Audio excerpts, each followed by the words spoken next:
Hello friends. இன்னைக்கு நம்ம இந்த வீடியோ என்ன பார்க்க போறோம்னா, ரொம்ப நாள் கழிச்சு வந்திருக்கும் ஒரு அசத்தலான புதிய மத்திய அரசு வேலைவாய்ப்ப தான் பார்க்க போறோம்.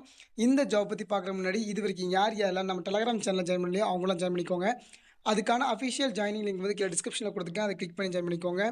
இந்த ஜாப்க்கான எஜுகேஷன் குவாலிஃபிகேஷன பொறுத்தவரைக்கும் 10த், 12த், டிப்ளமோ, டிகிரின்னு என்ன படிச்சாலும் எலிஜிபிள் தான். ஒவ்வொரு போஸ்ட் வைஸ் உங்களுக்கான எஜுகேஷன் குவாலிஃபிகேஷன் டிஃபர் ஆகும். ஸோ இதில எது படிச்சிருந்தாலும் அதுக்கான வேகன்ஸிஸ் வந்து இருக்குது. இதுக்கான சேலரிய பொறுத்தவரைக்கும் 31,000லேருந்து ஸ்டார்ட் ஆகுது. அது போக எக்ஸ்ட்ரா அலவன்ஸஸும் உண்டு. இந்த ஜாப்க்கு அப்ளை பண்ணுறதுக்கு எந்த ஒரு எக்ஸாம் ஃபீஸும் கிடையாது. ஃபுல்லா ஃப்ரீ தான். டைரக்ட்டா இன்டர்வியூ வச்சு மட்டும் தான் இந்த ஜாப்க்கு வந்து ஆட்கள் வந்து ரெக்ரூட்மென்ட் பண்றாங்க. இதுக்கான இன்டர்வியூ டேட் வந்து என்னைக்குன்னா, மே மாசம் 14ஆம் தேதி இதுக்கான இன்டர்வியூ டேட் இருக்கு. சரி வாங்க இந்த ஜாப்க்கு எப்படி அப்ளை பண்றது? என்னென்ன போஸ்ட்டுக்குலாம் அப்ளை பண்ணலாம்? எல்லாத்தையும் நம்ம டீட்டெயிலா இந்த வீடியோக்குள்ள பார்க்கலாம். இப்ப நம்ம பார்த்துட்டு இருக்கிறது இந்த ஜாப்க்கான அஃபிஷியல் நோட்டிஃபிகேஷன் ஃபார்ம். இந்த நோட்டிஃபிகேஷன் ஃபார்ம்ல மேல டாப்ல வந்து click here to download application ஒரு ஆப்ஷன் இருக்கு. அத கிளிக் பண்ணி போனீங்கன்னா, இதுக்கான அஃபிஷியல் அப்ளிகேஷன் ஃபார்ம் வந்துரும். அந்த அப்ளிகேஷன் ஃபார்ம நீங்க வந்து டவுன்லோட் பண்ணி பிரிண்ட் அவுட் எடுத்து, அதுல கேட்டிருக்க எல்லா முக்கியமான டீட்டெயில்ஸும் நீங்க ஃபில் பண்ணி, அது போக அதுல கேட்டிருக்க எல்லா டாக்குமெண்ட்ஸையும் செல்ஃப் அட்டஸ்ட் பண்ணி நீங்க வந்து சேர்த்து வச்சு இந்த இன்டர்வியூக்கு நீங்க கொண்டு போற மாரி இருக்கும். இந்த ஜாப்க்கான நோட்டிஃபிகேஷன் எங்கேருந்து வந்திருக்குன்னா, சிஎஸ்ஐஆர்லேருந்து வந்திருக்குது. இந்த நோட்டிஃபிகேஷன் என்னைக்கு வந்திருக்குன்னா, ஏப்ரல் மாசம் 23ஆம் தேதி வந்திருக்குது. இதுக்கு வந்து ரிட்டன் டெஸ்ட் ஆர் இன்டர்வியூ தான் இருக்கும். ஸோ ரிட்டன் எக்ஸாமுக்கான டேட் என்னைக்குன்னா, மே மாசம் 14ஆம் தேதி இருக்குது. இன்டர்வியூக்கு வந்து 15ஆம் தேதி சொல்லியிருக்காங்க. அடுத்தடுத்த நாளே நமக்கு இன்டர்வியூ, அதுக்கப்புறம் எக்ஸாம்னு வச்சிருக்காங்க.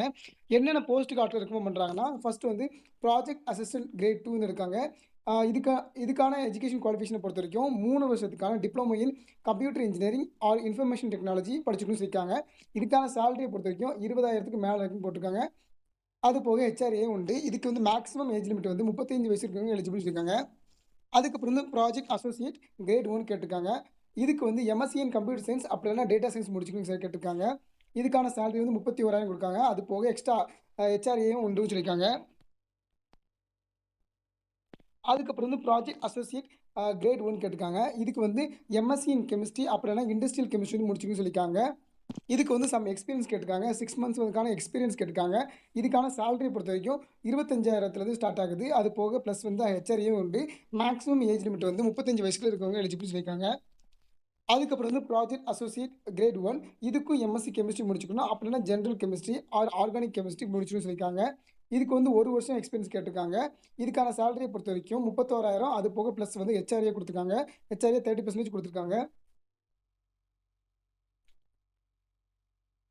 அதுக்கப்புறம் வந்து ஜூனியர் ரிசர்ச் ஃபெல்லோ கேட்டிருக்காங்க. இதுக்கும் எம்எஸ்சி கெமிஸ்ட்ரி வந்து முடிச்சுக்கணும். அதுவும் 55% மினிமம் வந்து நீங்க வந்து மார்க்ஸ் வந்து எடுத்து நீங்க வந்து எம்எஸ்சி கெமிஸ்ட்ரி முடிச்சுக்கணும்னு சொல்லியிருக்காங்க. இதுக்கான சேலரி வந்து 31,000 சொல்லியிருக்காங்க.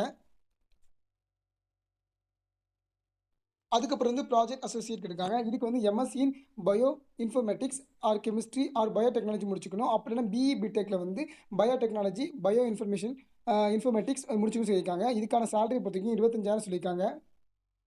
அதுக்கப்புறம் வந்து ப்ராஜெக்ட் அசோசியேட் கிரேட் 1 இதுக்கு வந்து BE in computer science or electronics and communications or பிடெக்ல வந்து இன்ஃபர்மேஷன் டெக்னாலஜி அப்புறம் MSc in computer science or MCA முடிச்சுன்னு சொல்லியிருக்காங்க. இதுக்கு வந்து 1 வருஷம் வந்து எக்ஸ்பீரியன்ஸ் கேட்காங்க. இதுக்கான சேலரி பொறுத்த வரைக்கும் 25,000 கேட்காங்க.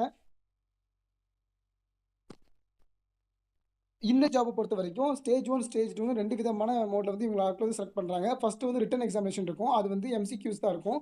அது வந்து என்னைக்குன்னா 14ஆம் தேதி சொல்லியிருக்காங்க. அதுக்கான டைம் அண்ட் வென்யூ வந்து அவங்க சைட்லயே குடுத்துருக்காங்க பார்த்துக்கோங்க. அதுக்கு அடுத்த நாளே நமக்கு இன்டர்வியூ இருக்கும். ஸோ அதாவது 15ஆம் தேதி அதுக்கான இன்டர்வியூ இருக்கும். அதுக்கான டைமிங்கும் குடுத்துருக்காங்க. ஸோ இத பேஸ் பண்ணி மட்டும் தான் இவங்க வந்து ஆட்கள் வந்து ரெக்கமெண்ட் பண்றாங்க. அதுலயும் முக்கியமா அவங்க வந்து இதுல வந்து ஒரு சின்ன ஒரு பாயிண்ட் குடுத்துருக்காங்க. அப்ளிகன்ட்ஸ் யாரெல்லாம் நெட் ஆர் கேட் வந்து முடிச்சிருக்காங்களோ, அப்படி இல்லாம அது போக சிஎஸ்ஐஆர், டிபிடி, டிஎஸ்டி, இதுலேருந்து நடத்துற ஏதாச்சும் ஒரு எக்ஸாம்ல நீங்க இத முடிச்சிருந்தீங்கன்னா, அவங்க மட்டும் project associate grade 1 or junior research fellow இந்த 2 போஸ்ட்ல எதுக்கு நீங்க அப்ளை பண்ணாலும், நீங்க வந்து எம்சிக்யூஸ்க்கு வர வேண்டாம். டைரக்ட்டா இன்டர்வியூக்கு மட்டும் வந்தாலே போதும் அப்படிங்கிறதையும் மென்ஷன் பண்ணியிருக்காங்க. இதுக்கான அப்ளிகேஷன் ஃபார்மையும் நான் கீழயே டிஸ்கிரிப்ஷன்ல குடுத்துருக்கேன். அத கிளிக் பண்ணி நீங்க டவுன்லோட் பண்ணிக்கோங்க. ஸோ நீங்க வந்து அப்ளிகேஷன் ஃபார்ம டவுன்லோட் பண்ணி, அத வந்து ஃபுல்லா ஃபில் பண்ணி, நீங்க கரெக்ட்டா அ இன்டர்வியூக்கு போம்போது கையில கொண்டு போற மாரி வச்சுக்கோங்க. ஏதாச்சும் டவுட் இருந்துச்சுன்னா கீழ கமெண்ட் செக்ஷன்ல கேளுங்க. Thank you.